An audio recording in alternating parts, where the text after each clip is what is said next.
Hello दोस्तों, क्या हाल है। स्वागत है आप सबका हमारे चैनल फिल्मी दोस्त में। दोस्तों, आज के समय में अगर किसी तरह की फिल्मों को पूरी दुनिया में पसंद किया जाता है तो वह सुपर हीरो फिल्म ही है।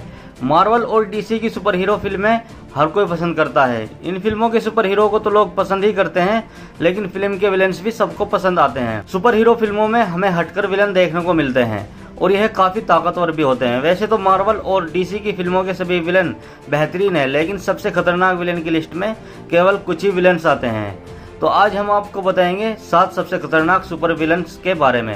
तो क्या है वो, चलिए शुरू करते हैं।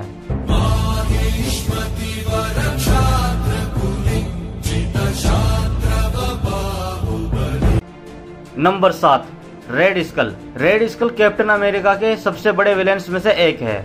रेड स्कल भी उसी सीरम की मदद से ताकतवर बना जिससे कि कैप्टन अमेरिका सुपर सोल्जर बना था। रेड स्कल का नाम उसके लाल चेहरे की वजह से पड़ा। रेड स्कल मार्वल का पहला ऐसा विलन था जिसने किसी इन्फिनिटी स्टोन्स को पाने की कोशिश की थी। रेड स्कल कैप्टन से हारने के बाद में एक ऐसे ग्रह पर टेलीपोर्ट हो गया जहां पर सोल स्टोन था। नंबर 6, स्टेपन वुल्फ।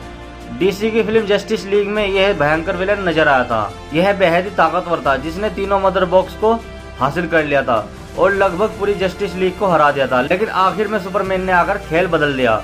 यह विलन कॉमिक्स में काफी ताकतवर है, लेकिन फिल्म में इसे इतना ताकतवर और खतरनाक नहीं बताया गया है और शायद इसीलिए ही जस्टिस लीग फ्लॉप हुई, लेकिन इसने अकेले ही सभी सुपर हीरोज को लगभग हरा दिया था। Number 5, Ultron. अल्ट्रॉन केवल आर्टिफिशियल इंटेलिजेंस पर आधारित एक रोबोट था जिसे टोनी स्टार्क और ब्रूस बैनर ने मिलकर बनाया था, लेकिन यह इतना अधिक ताकतवर था कि इससे जीतना एवेंजर्स के लिए लगभग नामुमकिन सा हो गया था, लेकिन आखिरकार वह जीत ही गए। अल्ट्रॉन का मानना था कि इंसानी नस्ल काफी पुरानी हो चुकी है और उसे अपग्रेड की जरूरत है। अगर वह अपग्रेड नहीं करेगी तो उसे मरना पड़ेगा। नंबर 4, हेला। हेला मार्वल की सबसे खतरनाक विलेन में से एक है। हेला ओडिन की बेटी है और थोर की बहन है। हेला मौत की देवी है और इस कारण उसे मारना काफी मुश्किल है। थोर रैग्नारोक में हमें हेला नजर आई, जिसमें थोर का हैमर म्यूनिर कुछ सेकंड में ही तोड़ दिया था। उसने थोर को हरा भी दिया, लेकिन कभी हार न मानने वाले थोर वापस आया और उसने एशगार्ड के वासियों को बचा लिया, लेकिन इसके बदले में एशगार्ड ही नहीं बचा। नंबर 3, लोकी। थैनोस के आने से पहले लोकी मार्वल का सबसे खतरनाक विलेन माना जाता था। लोकी के पास कोई ज्यादा खास ताकत नहीं है, लेकिन फिर भी वह अपने दिमाग के बलबूते पर हर बार एवेंजर्स को हैरान होने पर मजबूर कर देता है। लोकी अब तक कई बार मर चुका है और वह हर बार वापस आ जाता है, लेकिन वह इन्फिनिटी वॉर में थैनोस के हाथों मारा गया और अब उसके वापस आने के चांस बहुत ही कम है। Number 2, Thanos. थैनोस मार्वल का अब तक का सबसे खतरनाक विलेन है जिसके सामने कोई भी सुपर हीरो नहीं टिक पाया। इसकी ताकत का पता इससे चलता है कि इसने थोर को तो आसानी से हरा ही दिया था और साथ में हल्क को भी कुछ मुक्कों में ही ढेर कर दिया था। थैनोस के सामने ना आयरन मैन की टीम टिक पाई और ना ही कैप्टन अमेरिका की। थैनोस इसलिए सबसे ताकतवर है क्योंकि वह जो चाहता था उसने उसे पूरा कर लिया।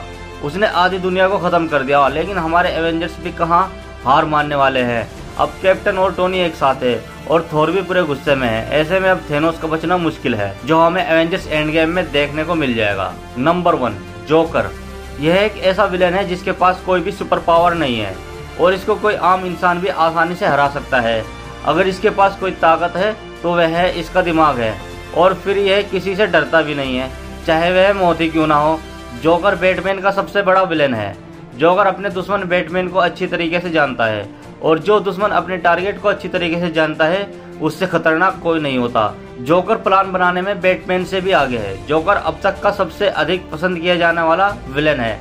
फिल्म द डार्क नाइट में हमने जोकर का असली अवतार देखा, जिसमें आम इंसान होकर भी बैटमैन को रोने पर मजबूर कर दिया और हम सबका दिल जीत लिया। जोकर को किसी चीज की चाह नहीं है, वह बस मजे के लिए तबाही मचाता है। तो दोस्तों, इनमें से आपका पसंदीदा विलेन कौन सा है, हमें कमेंट करके जरूर बताइए।